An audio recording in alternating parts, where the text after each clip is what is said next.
Hello, I'd like to formally introduce a new module, which is one that people might have spotted already in a few more recent Instruō videos, because I've been using the prototype because it's very handy.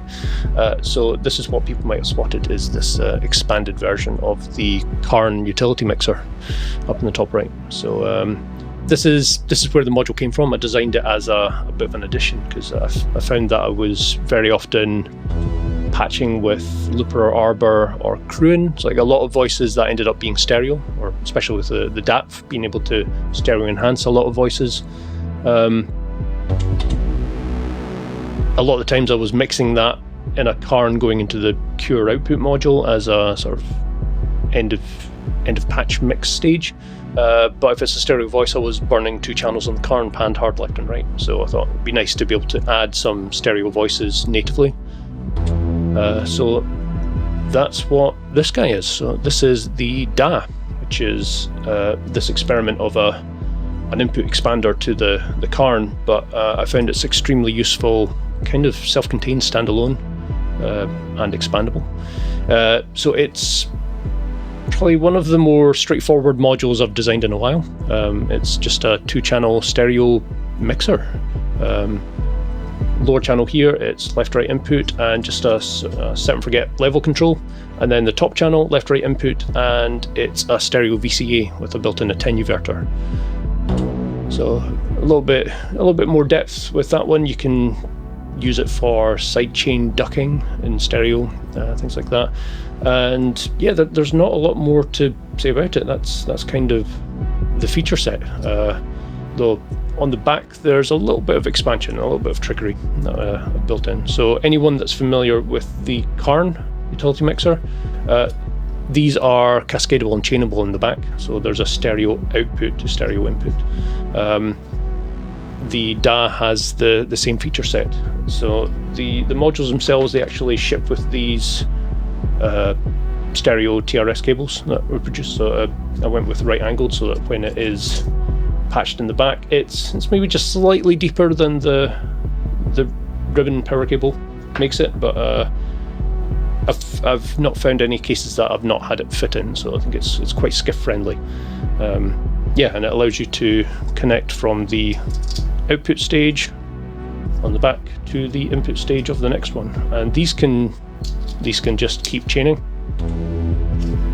There we go. So I now have a dual stereo input added into this Carn that's some at the stereo mix. Extra little trick, there is also a slide switch on the back, and that defines whether the front facing outputs are fully normal to the back or half normal to the back. So if it's fully normaled, if you patch out from the front, you still have the stereo sum going to the next module in the chain. If it's half normaled, if you patch out of the front, it breaks that connection. So this patch has got a combination of that configured. So this one is half normaled, so I'm patching out and that's actually breaking it to then sum in later on, and I'm using that as a sort of bit more control over feedback patching for a sort of shimmer delay that's in the background here a little bit.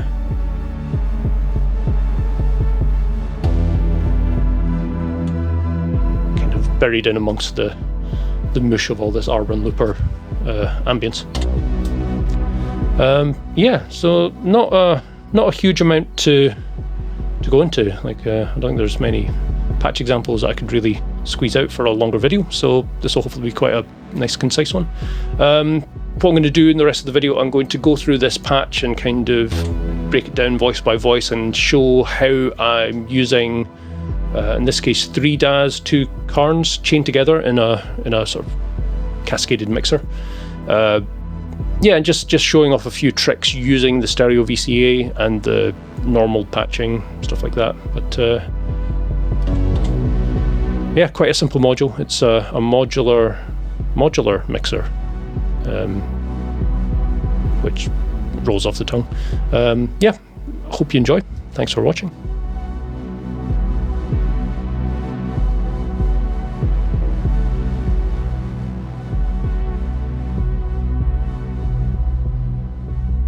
Okay, so the DA's probably one of the more straightforward Instruō modules I've done in a while.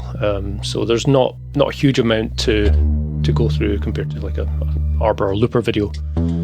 But what I've come up with is a patch kind of just showing a few use cases and some contexts in which the DA can be quite a versatile, flexible mixing utility. So you can see in the system I've got two discrete DAs here. This is the first of my chain, so this is the starting point. This links to this one then links to this Carn, which then links to this dhà-dhà-càrn pair at the end. And I'm using most of them, yeah, all three. I'm using the VCA sections of each, so stereo VCAs being the main use case, but there are a few tricks I've come up with in this configuration that I'm going to sort of step through as I go. So I'll simplify my voice a bit, and I'll just sort of like build up the patch conceptually, just to sort of demonstrate what's going on. So let me bring this down, and this is my main voice, which is, simplify it further. There we go. Brought my depth down of the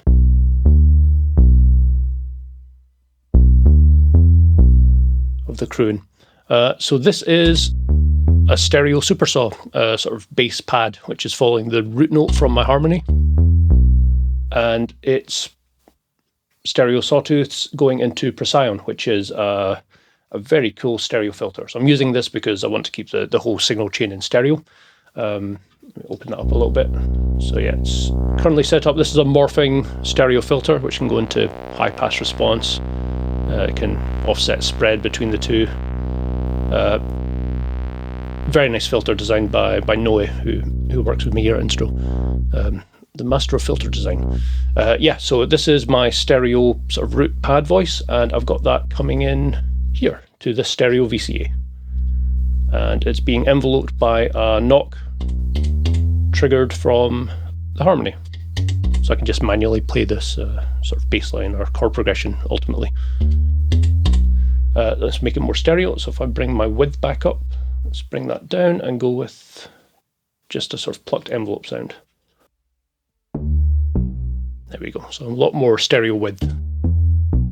And that's controlled in level here to my mix. And I've actually got the VCA patched here. So there's a kick drum voice that I've got in this patch. Bring up here. So this is just a sort of stochastically timed clock from the tie with a little bit of probability engaged, triggering a knock and pinging the 1047. I think I've actually got use of an additional VCA that's adding a little burst of white noise just into the input of the filter as well. It's quite subtle. Don't know how much difference it's making. I spent a bit of time tweaking this patch yesterday. So yeah, that's my kick voice. I've got that going into the larach for a bit of sort of tan H shaping through its enhanced channel, and I'm pulling out an envelope from the envelope follower. So I've used this as a CV source into my stereo DA VCA, which is my stereo bass voice. So let's bring that up as a pad. I'll mute my kick, and what I'm going to show is the use of the stereo VCA as a sort of ducking compressor for like sidechaining. So I've got my envelope source coming in. I'm going to knock the CV negative. There we go. So we can now hear where my kick isn't, because it's not in the mix, but its impulses are pulling down the bass pad.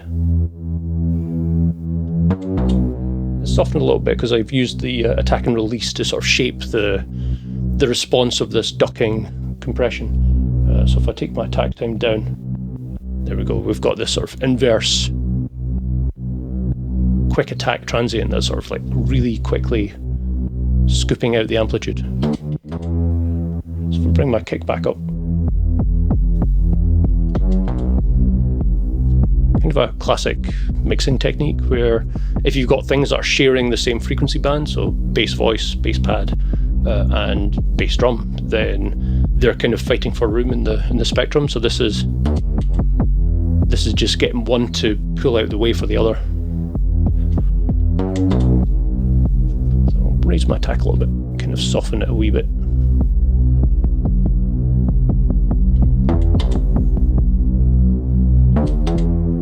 And in this context, using an envelope follower where I've got attack and release times, it's very much the mechanics that are under the hood of an actual compressor. So you've got attack and release over the compression response, and then threshold and ratio, they're kind of a combination of the amplitude of the envelope follower and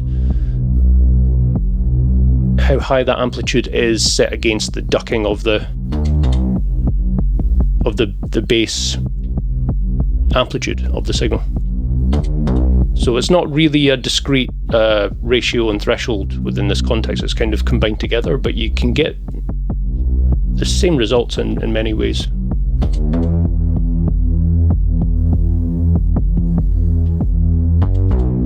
Cool, so that's a little bit of stereo ducking sidechain compression using the DA. I'll pull this back to a bit simpler again. And let's do some effects processing. So we can see I've got cables patched from the output of this DA, which is my main pad input stage. This is branched out and going to 2 decks of the looper here. Let me simplify this a bit. Let's go to more of just a plucky impulse. Cool. Cool. So I've got the looper running 2 parallel delays. They're both stepped speed controls set to octaves. So I've got this one on the left here, 1 octave up, and this one on the right, 2 octaves up. Fixed record speed, so it means that we're only hearing pitch shifted versions of the input buffer. I've got dub level all the way down, so it's not, there's essentially no feedback in these delays, so they shouldn't layer up, although there's little tricks around that I'll show.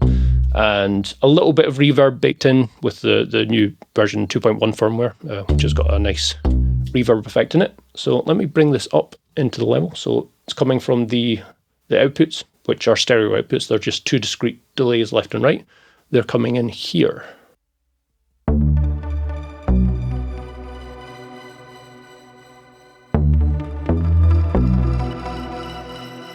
So you can hear this sort of shimmer delay, which is coming from the pitch shifting octaves.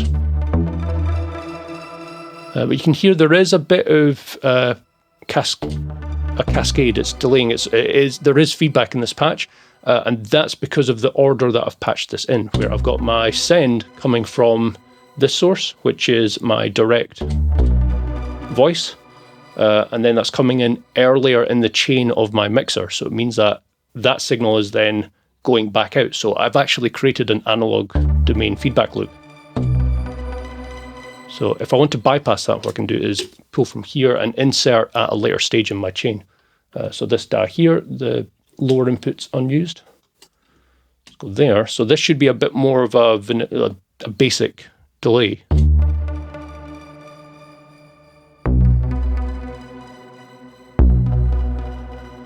There's a little bit of compounding echo still. I think that's because I must have a certain amount of dub level. So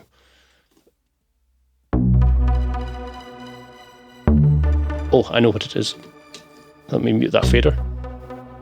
There we go. I did have an extra bit of feedback. I'll come back to that. So this is a bit more of a direct delay where I've got my send here and it's going at a later stage. So it's summing in at my output, but there's no longer an analog feedback path. We're hearing a few echoes, but that's just because it's a pitch shifting octave delay. So it means that the buffer's playing back 2 times or 4 times faster to get that octave up or 2 octaves up. So it means that as the buffer is being written over, which is happening at sample rate at real time, it's able to play back a few loops of it before it's overwritten.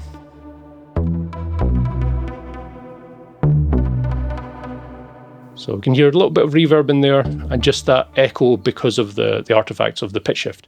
So let's go back to my feedback configuration. If I patch back into this input.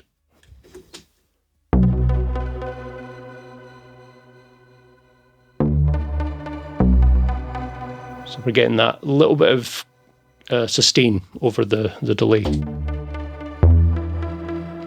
What I'll try actually, I'm going to flip them left and right because I just picked the two patch cables and they look identical because I don't use different color patch cables.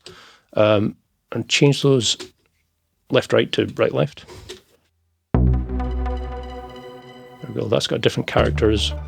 So I'm not sure what order this is, but because I've got two different discrete delays, if I get them opposed, it means that I've got a bit of a ping pong effect where they're going into each other, and we're going to get this counterbalance of 1 octave up, 2 octaves up, and they're going to be pitch shifting the other at different amounts, which I really like. It's a very interesting octave ping pong stereo delay effect.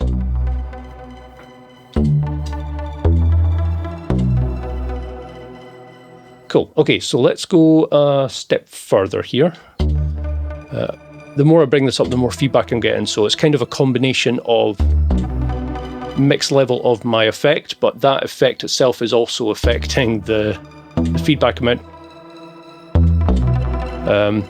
For additional feedback effects, I've got the aux send and return used on my looper. So you can see the faders are centered, and I'm coming out, going into one of these attenuator channels on the Carn, and then back in. So with it in the middle, it means that I'm pulling an equal amount from both decks, summed together to mono, and then that's being attenuated, and that's going back into center position of the aux input, which is going equal amounts to both inputs. So if I strike a note, this is our base level of feedback based on the amplitude of the return path. If I bring my fader up, there we go, that's getting more into that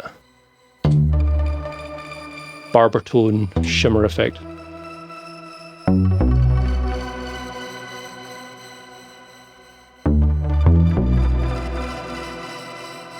That's cool. What I can do to gain a little bit more control over amplitudes, this DA I've got set to its fully normal configuration, so it means when I patch out, I'm not breaking the chain further down. This first DA I've got set to half normal, so if I patch out, we can hear the channel on the right's disappeared, so that's based on me flipping the left and right channels. But if I patch both out, I've muted that signal because it's now coming out here and it's broken it going to the back. So it means I can now branch this out and patch it in further down the chain. Put it here. It means I can control my feedback amount.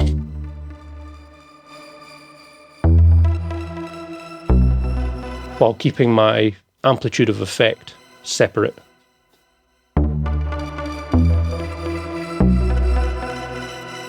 And that's going to come in useful with what I'm doing next, because you might be able to see I've got CV patched to the CV input of this first DA's VCA. What I'm using for this control is actually the same envelope that's controlling my bass voice. So I'm using the bipolar output from the knock, so that's the same signal, just DC biased negative. If I bring the level down here and go negative with my attenuverter, you see that's brought up some level again. If I balance that amplitude and my return level, just increase the duration of my decay time. There we go. I'm almost doing a similar effect of sidechain ducking as the main kick voice coming in, but this is using the envelope of the impulse to squash down the amplitude of my effect send. So it means it's kind of getting out the way for that initial impulse as well. And then the shimmer sort of comes in and builds after the fact, which is quite nice. So let's put a few more things back together. So I'm going to bring up a foundation level.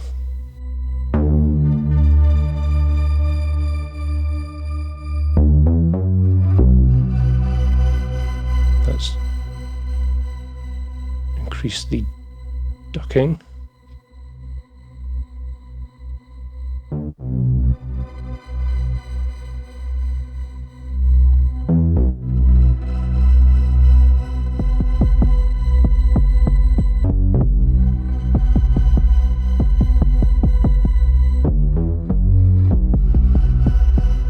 ratio. So things are just getting out of the way for each other. The root note is kind of just scooping out the way each kick, and every time I play a new note that's impulsing a bit more, it's pulling the effects down a little bit. So it means that the mix is essentially part of the patch.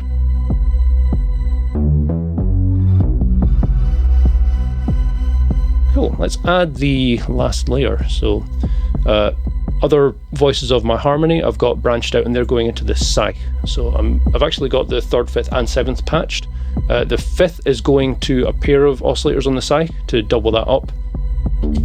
And then my 3rd and 5th, they're actually being switched between via this tine channel here. So every time there's a kick drum voice, or almost every time there's a kick drum voice, I think I'm actually using a bit of masking to sort of slow it down a bit. But it will be in time with the kicks anytime it happens. It's alternating between 3rd and 7th, going to 2 other oscillators on the Sidechain. So let's bring this up. I've got this coming through in mono because it's a quad sawtooth but mono source. That's going through the dhà-dhà, and that's coming in on this channel here.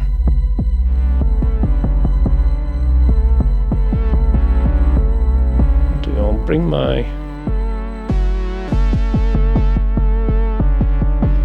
my kick drum down.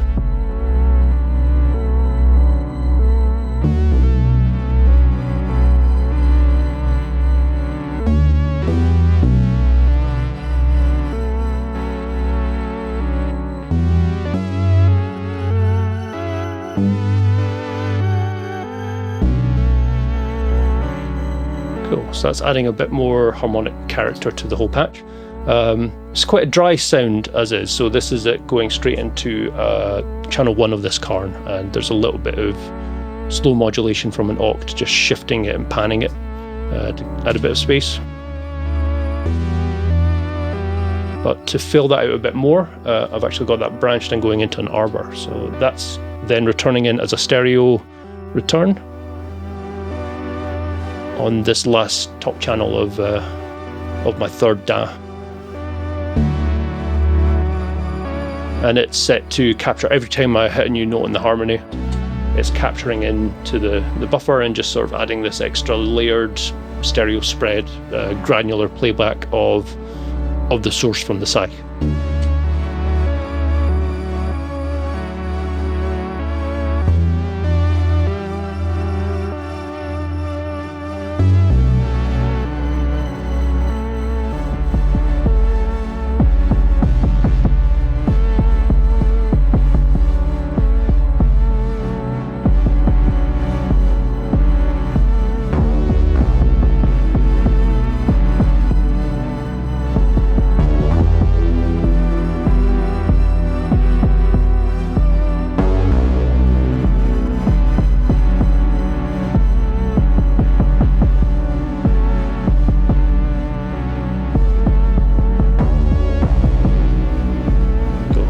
Down my octave shimmer delay a bit.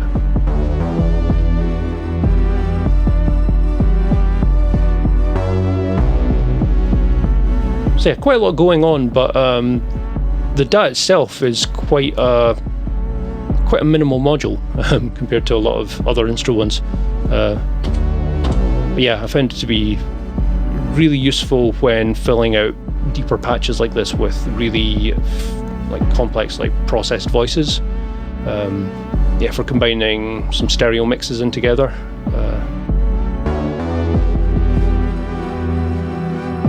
Yeah, quite a handy one. So hope you enjoy. Thanks for watching.